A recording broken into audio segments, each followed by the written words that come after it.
Recebo em nossos estúdios o vice-presidente do Senado da República, senador Jorge Viana. Ele foi eleito na última sexta-feira, dia 1º de fevereiro, como o primeiro vice-presidente do Senado Federal, a mais alta casa legislativa deste país. Para a segunda vice-presidência, foi escolhido o senador Romero Jucá, do PMDB. Na votação, 65 parlamentares concordaram com os nomes indicados e somente 3 votaram contra.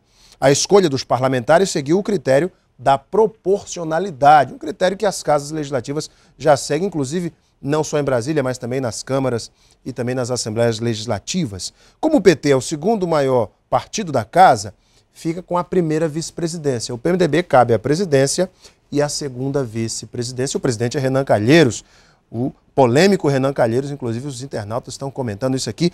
Jorge Viana, senador, vice-presidente, boa noite. Boa noite. Tudo bem com o senhor? É um prazer, obrigado, Alain, pela oportunidade de estar aqui agora com esse cargo a mais, que é um desafio a mais na minha vida de vice-presidente do Senado. Mas é um prazer enorme. Hoje eu participei de um ato muito bonito na Assembleia, fazia muito tempo que eu não participava, queria agradecer o gabinete do Aníbal, o Léo do PT, o meu gabinete, a mesa diretora da Assembleia, o Ney, o Moisés, e quem foi lá foi tão bacana, e eu vim meio que simbolicamente tomar posse aqui na Assembleia, aqui no Acre, e fazia a transmissão de cargo do Aníbal para mim. Eu me lembro quando o senhor, logo que se elegeu, o senhor esteve aqui comigo, nós batemos um papo, eu perguntei ao senhor, senador, e aí, como é que vai ser esse perfil de administrador competente do Jorge Viana, que foi prefeito e governador do estado, agora no legislativo? Como é que o senhor pretende seguir essa nova carreira, essa nova etapa? O senhor disse, eu vou lá observar primeiro, porque pato novo não dá mergulho profundo, etc. E aí o senhor contou a história do Sarney, dos 4 meses, como é que é isso? É isso mesmo. Todo mundo sabe que a minha escola é do Executivo, mas agora fui convidado e o povo do Acre me delegou o mandato do Legislativo, que também tem muita importância. Ser senador não é pouca coisa. E quando chegamos lá no Senado, eu, precavido, também fiquei tomando cuidado. E outros colegas também, eu vi um colega chegar para o Sarney, para o presidente Sarney, que é o mais longevo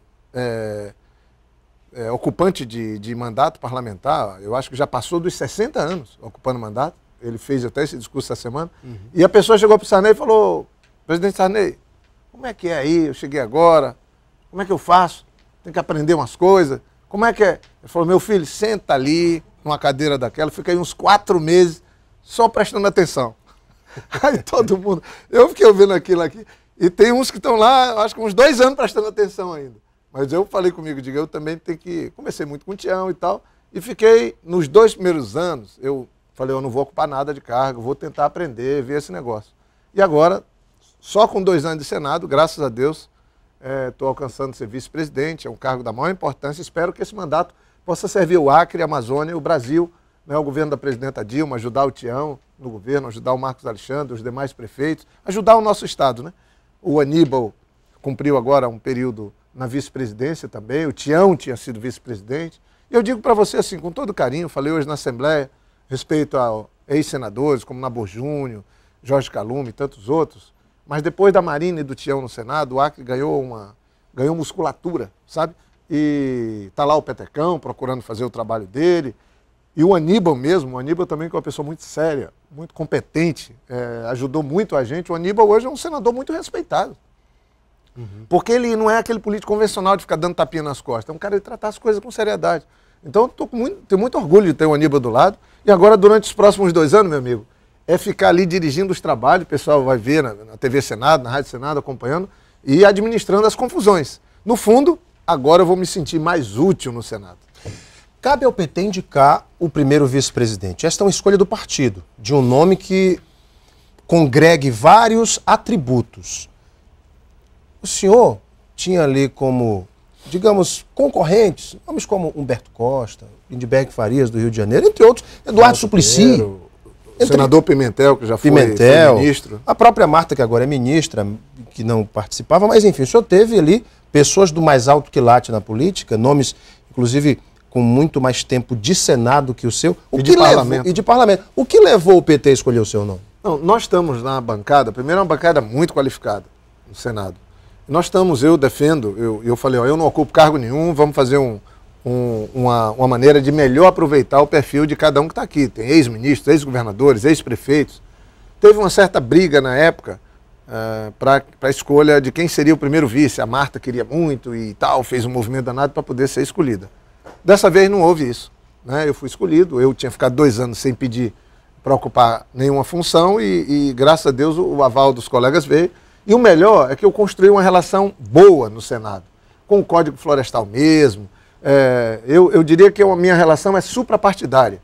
Eu também tenho uma boa convivência com os colegas, graças a Deus eles têm uma admiração também por mim. E na hora da votação minha, não dá para comparar com a do Renan, que é uma disputa para presidente, nem pode ser comparada, né?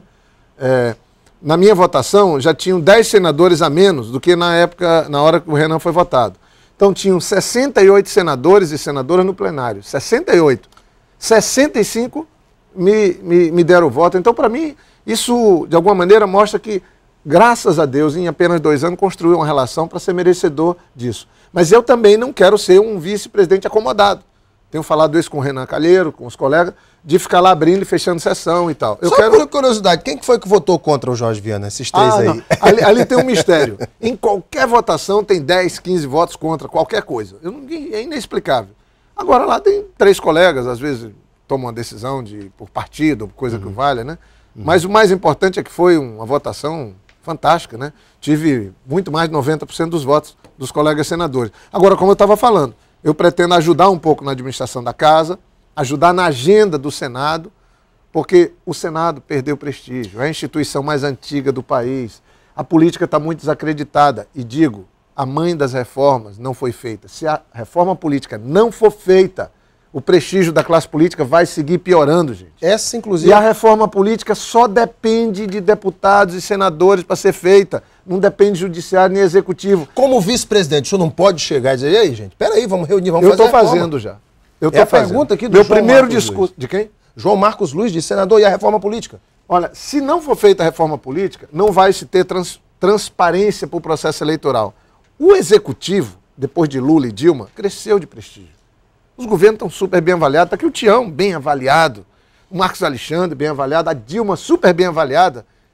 O judiciário recuperou terreno e prestígio. E o executivo perdeu. O parlamento. O legislativo perdeu o prestígio. Né? O prestígio. E para recuperar esse prestígio tem que conquistar. E só se conquista com trabalho e a gente fazendo a reforma política que possa tratar de financiamento de campanha, de fortalecimento partidário, de dar transparência na eleição. Mas isso sai esse ano, senador? Olha, pelo menos fatiada, pelo menos alguns tópicos. Se os políticos quiserem, se os parlamentares quiserem, sai em 6 meses. O problema é que a pergunta é simples. Por que então que a reforma política não sai? Por conta dos maus políticos que querem ficar na política. E se a reforma política for feita, os maus políticos, os que compram voto, os que enganam as pessoas, vão ficar fora dela. O PT defende o voto em lista, e o senhor? Não, aí essa é uma parte. Eu, por exemplo, prefiro um sistema misto, onde você tem uma parte que venha dos partidos para fortalecer os partidos, porque não existe democracia, não existe uma situação de governabilidade mais adequada se não tem partido forte. Essa embiricica de partidos, como na época citava o saudoso Edmundo Pinto, que nós temos mais de 30 partidos, isso não existe, gente. Você tem que ter pelo menos uma meia dúzia de partidos, 3 ou 4 fortes, que cheguem no governo, façam uma composição. Hoje, para governar, tem que fazer governo de coalizão. Chega lá, quem ganhou, se junta com quem perdeu, com quem foi derrotado, aí cede no plano de governo e a população elege um governo para fazer uma coisa e ele tem que fazer outra. Governa de outra maneira. Para poder governar, tem que fazer as tais alianças. Então, isso também é um pouco conta dessa certa anarquia partidária que a gente tem. Então, a reforma política, para mim, o centro dela, financiamento de campanha. O voto tem que ser a coisa mais valiosa do processo democrático.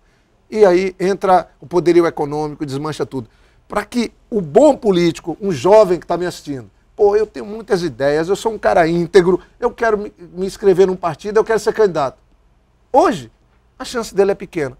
Porque alguém vai dizer, não, tem que ter um esquema, tem que ter aquilo. Tem que ter dinheiro. Tem que ter esquema nenhum, não, gente. Eu quero ver no mano a mano. Eu quero ver a pessoa com sem igualdade dinheiro, de condições. Igualdade de condição, porque aí vai vencer o mais íntegro, vai vencer quem tem as melhores propostas. E se ele na outra eleição não cumprir direitinho a coisa, ele perde. Ele dança. Então, a gente só ganha com isso, mas só não sai por causa dos maus políticos. Aí o que acontece? O parlamento e a política vai perdendo força e prestígio.